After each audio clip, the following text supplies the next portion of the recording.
तो आपको स्वागत है हमारे यूट्यूब चैनल एसएससी मैथ द्वारा अंकित पर। आज हम आपके लिए हिस्ट्री से रिलेटेड कुछ जानकारी लेके आए हैं। इसमें दिल्ली सल्तनत के बारे में पढ़ेंगे, सल्तनत काल जो था उसके बारे में, है ना। तो आपको पता होगा सल्तनत काल का जो टोटल पीरियड था वो कितना था, 1206 से लेके 1526 तक। यहाँ तक ये दिल्ली सल्तनत का काल माना जाता है। और इसमें टोटल कितने वंश शासक करते हैं, 5 वंश शासन करते हैं, ठीक है ना। 5 वंश शासन करते हैं। अब इनके बारे में जानेंगे, कौन कौन संस्थापक था, उसमें से क्या क्या किसने किया, ठीक है ना। तो आइए देखते हैं। तो पहला वंश था गुलाम वंश। ये जो था मोहम्मद गौरी का क्या था, गुलाम था, ठीक है ना। मोहम्मद गौरी का क्या था, ये गुलाम था। जब मोहम्मद गौरी वापस जा रहा था तो इसने दिल्ली की जो पूरी जितना शासन था वो सब किसको सौंप दिया था, कुतुबुद्दीन ऐबक को सौंप दिया था। तो पहला क्वेश्चन आपका ये हो सकता है कि गुलाम वंश का संस्थापक कौन था, कुतुबुद्दीन ऐबक था, ठीक है ना।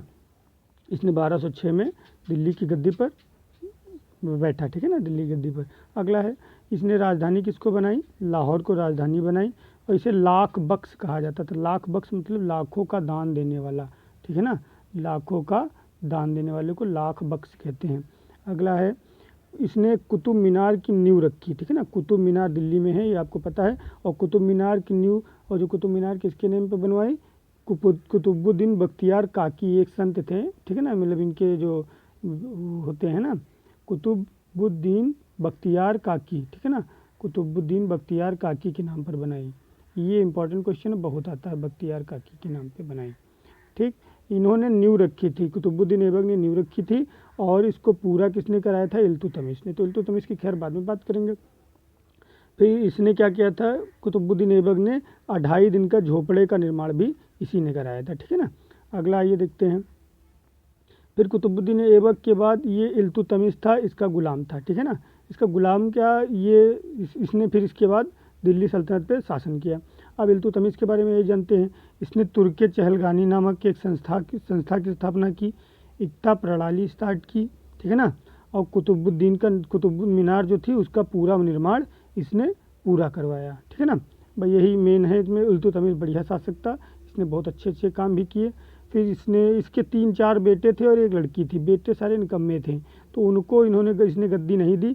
सारे बेटों को छोड़कर इसने अपनी बेटी रजिया सुल्तान को गद्दी दी। फिर रजिया सुल्तान, भाई इनसे रिलेटेड केवल एक ही क्वेश्चन इंपॉर्टेंट है। रजिया सुल्तान क्या थी, पहली महिला शासक थी, पहली महिला शासक। वह इतना याद रखने वाला चीज़ है, रजिया सुल्तान पहली महिला शासक दिल्ली सल्तनत काल की, और एकमात्र भी, इसके अलावा कोई नहीं बना। तो रजिया सुल्तान थी। रजिया सुल्तान के बाद बलबन बना। बलबन भी इसने तुर्के चहलगानी वाले जो इसमें 40 लोग थे ना, इसको हटा दिया इसने, इस प्रथा को समाप्त कर दिया। फिर आगे बढ़ते हैं। फिर बलबन के बाद शमसुद्दीन केमर्स आए। इसके बाद यहाँ से धीरे धीरे गुलाम वंश का जो पतन स्टार्ट हो गया। अब इसके बाद किसकी नींव पड़ी, खिलजी वंश की। अब खिलजी वंश की स्थापना किसने की, खिलजी वंश की स्थापना की आपने जलालुद्दीन फिरोज खिलजी ने। जलालुद्दीन खिलजी ने खिलजी वंश की स्थापना की, लेकिन ये ज़्यादा दिन तक शासन नहीं कर पाया। ये इसका एक भतीजा था अलाउद्दीन खिलजी। और अलाउद्दीन खिलजी के बारे में तो आप आज बहुत ज़्यादा ही जानते होंगे, ठीक है ना। ये चूँकि इन्होंने, आपने मूवी देखी होगी पद्मावत, उसके विषय में, तो इसने मार दिया था अपने चाचा को।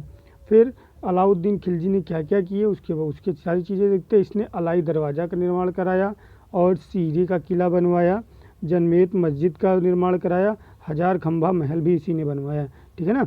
और क्या किया, और इसके जो थे मूल्य नियंत्रण प्रणाली, ये बहुत बढ़िया चीज़ थी इसकी। ये एक अनपढ़ शासक था, ठीक है ना, अनपढ़ शासक था, लेकिन इसने काम बहुत अच्छे किए। थोड़ा सनकी टाइप का था, लेकिन काम बढ़िया किए। मूल्य नियंत्रण प्रणाली में क्या होता था, इसने बाज़ार में जो घूसखोरी या चोरी जो करता था उस पर नियम लगा दिया कि अगर कोई घूस करता हुआ पाया गया तो जितने ग्राम की वो घूस करेगा उतने ग्राम का ही या उतना ही वजन का मांस का टुकड़ा उसके शरीर से काट लिया जाएगा, जिससे बाज़ार में घूसखोरी बंद हो गई, बेईमानी बंद हो गई। और सबसे ज़्यादा टैक्स भी इसी ने लिया, ठीक है ना। फिर उसके बाद धीरे धीरे ये बूढ़ा हो गया, तो इसके बाद मुबारक खिलजी आए, खलीफा आए। इसने खुद को खलीफा घोषित कर लिया। मुबारक खिलजी के बाद खुसरो खां आए, और धीरे धीरे खिलजी वंश का भी पतन शुरू हो गया। फिर आगे बढ़ते हैं। इसके बाद कौन आया, इसके बाद तुगलक वंश की स्थापना हुई। तुगलक वंश कब से कब तक, 1330 से 1414 तक रहे। इसकी स्थापना किसने की, गयासुद्दीन तुगलक ने। फिर उसके बाद गयासुद्दीन तुगलक के जो सेनापति थे उसका नाम जूना खान था, और 29 बार मंगोलों के आक्रमण का विफल किया। ये 29 बार मंगोल बहुत आक्रमण करते थे, उनको विफल ये किया। अगला है, फिर इसके बाद गयासुद्दीन के बाद कौन आते हैं? मोहम्मद बिन तुगलक आते हैं, ठीक है ना। इसके शासनकाल में अफ्रीकी यात्री इब्न बतूता भारत आया था, और अमीर कौही नामक एक संस्था की स्थापना की, और चमड़े के सिक्के इसने जारी किए। इससे रिलेटेड इतनी चीज़ें याद कर लीजिए। आगे फिर इसके बाद आता है मोहम्मद बिन तुगलक के बाद फिरोज़ शाह तुगलक, ठीक है ना।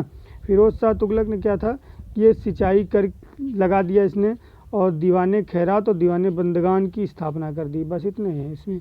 अगला महमूद तुगलक, धीरे धीरे इसका भी समाप्त होता चला गया वंश। अगला है सैयद वंश, फिर इसके बाद 1414 में आता है, 1451 तक रहता है।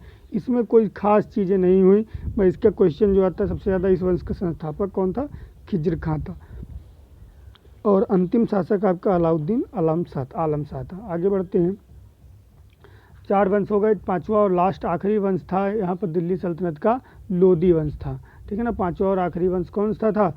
लोदी वंश। इसका संस्थापक कौन था? बहलोल लोदी था। इसने बहलोल सिक्के चलाए, कोई ज़्यादा इंपॉर्टेंट नहीं। फिर उसके बाद बहलोल लोदी के बाद कौन आया? सिकंदर लोदी। ये सिकंदर लोदी था। इससे रिलेटेड केवल एक चीज़ इसने क्या किया, 1504 में आगरा शहर की स्थापना की थी। आगरा शहर की स्थापना किसने की? सिकंदर लोदी ने की। अगला है, फिर इसके बाद कौन आया? इब्राहिम लोदी आया। ये इसका अंतिम शासक था। इब्राहिम लोदी जो था 1526 में पानीपत का प्रथम युद्ध हुआ बाबर और इब्राहिम लोदी के बीच, जिसमें बाबर जीत गया। उसने किस साम्राज्य की स्थापना की? मुग़ल साम्राज्य की स्थापना बाबर ने कर दी 1526 में, ठीक है ना। और बाकी आपको मुग़ल काल के बारे में बाद में बताएंगे, फिर भी बाबर के बारे में जान लीजिए। तो बाबर 1526 से 1530 तक रहा। इसने 4 युद्ध फेमस लड़े, ठीक है ना। तो इसके लिए कैसे हम याद रखते हैं, इसको याद करते हैं। 26 में पानी पिया, 26 में पानी पिया, 27 में खाना खाया, ठीक है ना। 27 में खाना खाया, 28 में चल दिया, 28 में चल दिया, और 29 में घर गया, ठीक है ना। तो इसमें मतलब क्या है, यानी 1526 में इसने पानीपत का युद्ध लड़ा, और 1526 में पानीपत का युद्ध लड़ा। 1527 में खानवा यानी खाना खाया यानी खानवा का युद्ध लड़ा। 28 में चल दिया यानी चंदेरी का युद्ध लड़ा, और 29 में घाघरा का युद्ध लड़ा यानी कि घर गया। और पहला इब्राहिम लोदी से लड़ा, दूसरा राणा सांगा से, तीसरा मेदिनी राय से, और चौथा अफगानों से लड़ा, ठीक है ना। बाकी आपको आगे बताएंगे। अगर आपको ये वीडियो अच्छा लगे तो ज़्यादा से ज़्यादा शेयर कीजिए, लाइक कमेंट करना ना भूलें। धन्यवाद।